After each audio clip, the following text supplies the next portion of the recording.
Hey guys, I'm Santiago, and today we're going to be talking about the best and worst movies of August. So let's just get started. First off is Sausage Party. Now, I liked this movie. I liked every movie on this list, except the problems I had with this movie is that there's a lot of jokes that they just really use a lot. Like, for example, they use the cursing in this movie is like in every line of the script, which cursing's fine, except it just got a little too much, as in it became less funny as it went on. The other thing is that this movie preaches you a world of view point, and I don't really like it when movies tell you what to think. Religious movies or not, I'm not a big fan when a movie does that.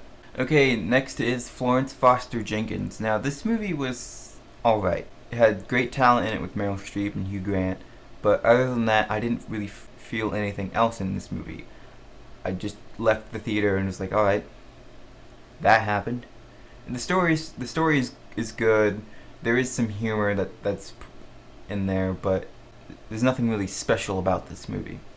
Alright, next is Peach Dragon. Peach Dragon is another remake of a Disney classic. It's very simple, like you could know what's going to happen beat for beat, but that doesn't make it bad. It's very well executed, even though the characters are very one note. The only person you really care about is the dragon and Pete. But like I said, I liked this movie enough for it to be not, too low on my list. It is a very family-friendly movie that parents would take their kids. Alright, next is Suicide Squad. Now, this movie is very controversial and divisive. I hear some people really hate this movie and like nothing about it. Now, for me, I was kind of built to enjoy this movie. I read comics as a kid, I still do, and watched superhero cartoons, so I was pretty much made for this movie. But there is a lot of problems this movie has. Like, the tone is all over the place. The plot is basically non-existent. There's barely a plot, if you want to call it that, and the pacing is all over the place as well. But there's enough here, like Margot Robbie's interpretation of Harley Quinn, Will Smith as Deadshot. So I walked out of this movie having liked it, even though I can see why people would not. Okay, up next is Ben-Hur. Now, I'm sure if you had seen the original, you probably hated this movie. I did not hate this movie since it was my first time seeing it and not having seen the original. So I did find the story enjoyable. There are problems in this movie. Like, the ending is just terrible and shouldn't have made the final cut. They should have reshot that ending. And Morgan Freeman is he mailed it in. There's nothing else to say.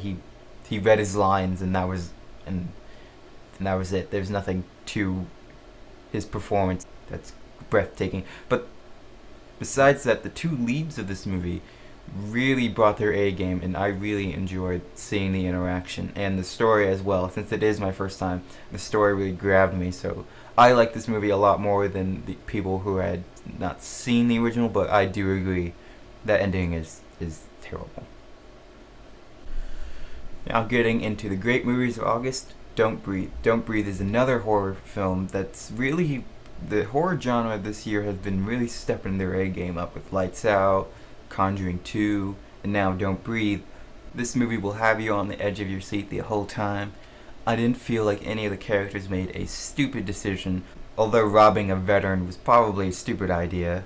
And speaking of that, Scott Lang as the blind man is terrific. He really brings a presence to the role. The three other actors, they're okay. I didn't really attach to any of them except for maybe the girl, but the movie wanted you to do that, and it succeeded. So I really enjoyed Don't Breathe. It's probably one of the best horror movies this year. Go check it out. Alright, next up is Kubo and the Two Strings. Now, this is a movie that is very original, with original characters, and more people should go see. People always say, oh, doesn't Hollywood make original movies? Why is it always sequels and remakes? Well, this movie is original and should be making more money than it actually is. Go see Kubo. There's nothing else to say. Go see it for yourself. And don't let the animation fool you. The animation is actually fantastic. Go see it. Alright, and the best movie of August is Hell or High Water. Now, this film is fantastic from beginning to end with great performances with Chris Pine, Ben Foster, and Jeff Bridges. They all bring their A game. And I forget the Jeff Bridges' partner's name, but he was great in it too. You kind of know what's going to happen at the end, but that doesn't matter. This movie is great, Oscar worthy, I think. Go check out Hell or High Water if it's in the theater near you. Alright, that's my list. What is your list of August? What's your best and worst movies? Comment below and let me know.